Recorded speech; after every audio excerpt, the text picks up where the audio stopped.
Biz kalabalık sesiyle geldi. Balkona önce çıktık. Çıktık baktım kapalıydı. Manto giymiştiler. Yüzünü müzünü hepsi kapatmıştılar. Küfür ettiler. Dedi bize yardıma gelin. O havaya sıkıyordular. Bize de devlete de küfür atıyordular. Sonra olay bir büyüdü. Büyüdü. Benim çocuğum damdaydı. Ben dedim gideyim onu indireyim. Hani bir şey olmasın diye. Ben gittim. O adamın sesi gene geldi. Ben gene böyle inince ateş ettiler. Yani PKK bana vurdular. Hatta beni de aldılar hastaneye götürdüler.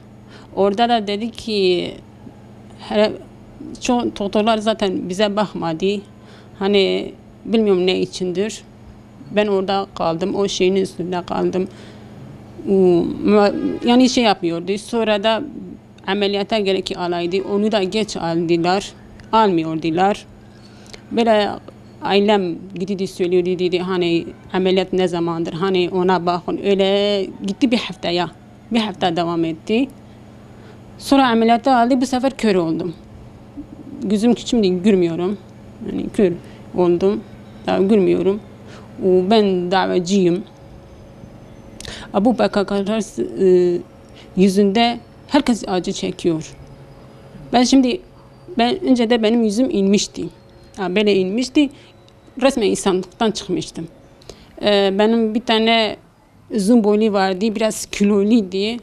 Gitmişti benim kaynımın yanına. Ona demişti ki sizin geliniz yengeniz yani yüzünü açınca söyle ki devlet yapmış. Demek PKK yapmış. Ben hafızamı kaybetmedim. Yüzümü kaybetmişim ama hafızamı kaybetmemişim. Devlet yapmadı. Bunu PKK yaptılar. Zaten PKK ta ki bizim hastaneye kadar gelmişti. Onu da engellediler. Hatta kaynıma da öyle demişti. Dedi sizin geliniz kalkınca deme PKK yapmış, devlet yapmış diye. O doktoran da onlar öyle yapmışlar. Daha hastaneye kadar gelmiştiler. Evet dedi siz değil devlet yapmışsın diye ben demedim, gözümü kaybettim. Onun için gözümü kör ettiler. Ben öyle kaldım. Kör kaldım. Çok zordur. Ben o gün pazara gidiyordum. Biri bu tarafta gelirse ben görmüyorum. Bu tarafta kim geliyorsa ben görmüyorum. Tek bu tarafa giriyorum. Ben adamı görmedim. Ben böyle yapınca adamı gördüm. Adamı gördüm ve divarı görmedim. Gittim divara değdim. Böyle başım divara, bu kolum divara değdi. Görmüyorum. Çok zor. Mesela bir pazara gidiyorum, utanıyorum bir şey alayım.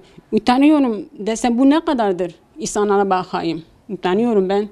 Hatta utanıyorum. Çok zordur, çok zordur. Ama benim bilmiyorum. Nasıl yaşarım onu da ben bilmiyorum. Gerçekten de zordur. Ben onların idamını, her resmen idamlarını istiyorum. Hatta yakalasınlar. İnsan bu PKK'ların içinde yaşamaz. Hele bir kadın hiç yaşamaz. Çünkü vicdanları yok, merhameti bile yok. Benim kızım hastadır. Ben çoğu insanları, PKK'ları tanıyorum. Laf kalmadı benim kızıma atıyordular. Laf kalmadı benim hasta kızıma atıyorlardı. Ben bir yerde duydum dedi hastaları kaçırıyorlar. Onları canlı bomba yapıyor. Benim kızım şu anda benim yanımda değil. Hastahanede. Korkudan çıkartamıyorum. Benim kızım niye kaçırsın, niye canlı bomba yapsın, niye halkın canını yandırsın? Bu PKK'lardan her şey çıkıyor. Her şey yaparlar. Çünkü Allah'ın korkusu onlarda yok. Yok. Ben o gün yardım yerine gitmiştim. Bir kadın yardım parası aldı. Yardım parası aldı. Dedi hem alırız hem Erdoğan'a da küfür etti. Siz alıyorsun diye niye küfür atıyorsun adama? Niye atıyorsunuz? Siz olmazsa sizi iş vermese de sizin çocuklarınıza iş vermese de sizin o dul kadınlarınıza para alıyordu gülüyordu. Ben derdim sen abla sen o kadar gülüyorsun. Sen dul paranı aldın sen gülüyordun. Peki sen Erdoğan'a nasıl davranıyorsun? Çünkü kimse dürüst değil abi. Hiç kimse dürüst değil. Alıyorlar küfür atıyorlar. Bir uçak havada uçuyor beddua ediyorlar. Düşsün diye. Böyle olmaz ki. Böyle vicdansızlıktır. Böyle insansızlık değil ki. Bu insanın şeysi değil ki. Müslüman insan böyle yapmaz. Benim babam da Kürt, annem de Kürt, ben de Kürt kızıyım. Ama şerefli Kürt kızıyım ben. Böyle herkesin canını yanmayacağım. Hatta oğlumu evlendirdim. Ben mutluydum. Gelinim olmuştu. Ama bu mutluluğu bize bırakmadılar. Bırakmadık biz mutlu olalım. Ben acı çekiyorum. Ben çocuklarıma bakıyorum, acı çekiyorum. Ben kızıma bakıyorum, acı çekiyorum. Ben gelinime bakıyorum, acı çekiyorum. Ben ölürsem bugün bu PKK'lar nasıl olsa insanın canı alır. Ya benim evladlarım ne oluyor? O bütün kadınlara da sesleniyorum. Böyle hain olmayın. Siz bir maaş alıyorsun diye helal. Tamam size bir maaş geliyor. Dua et. Niye beddua ediyorsunuz? Niye o zavallı kadın ölmüş? Niye ona küfür atıyorsunuz? Yazıktır. Yapmayın. Günahtır. Sizin çocukların siz daha kaçırıyor. Siz bizim için. Nerede sizin için oluyor? Siz gidiyorsunuz. Müslümanı vuruyorsunuz. Ben şimdi Kürt kızıyım. Sen de Kürt kızısın. Senin çocuğun da öyle. Senin çocukların niye gelip beni vuruyor? Niye beni kör ediyor? Niye benim bir gözümde ediyorlar? Öyle değil. Bu öyle değil. Ben bazen oturuyorum, dua ediyorum. Ben bu olayı seyrediyorum, dua ediyorum. Onlara, kendime mesela diyorum ki Allah'ım biz hayatta bir böceği yerde almamış, ezdirmemişiz. Şimdiye kadar biz ezdirmemişiz. Biz de insanları ezdirmeyelim. Bu PKK'lar da bizi ezince Allah'ım ben sana havale ediyorum. Hakkımızı al. Hiç kimsenin hakkını onlarda kalmasın.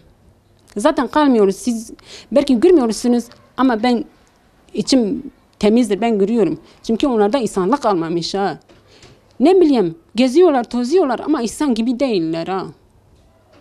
Resmen onlarda hain kokuyorlar ha. İnsan resmen edemiyor bunlarla konuşa. Bu ne biçimdir? Sen neyin davasındasın? PKK neyin davasındasın? PKK geliyor kardeşini dövüyor, öldürüyor, kör ediyor, sakat bırakıyor, arabaları yandırıyor, dükkanları yapıyor, yıkıyorlar. Bu süreci hepsi ona oy atıyordular. Biz biliyorduk. Hepsi ona oy atıyorlar. O ne yaptı? Hepsi mahvettiler.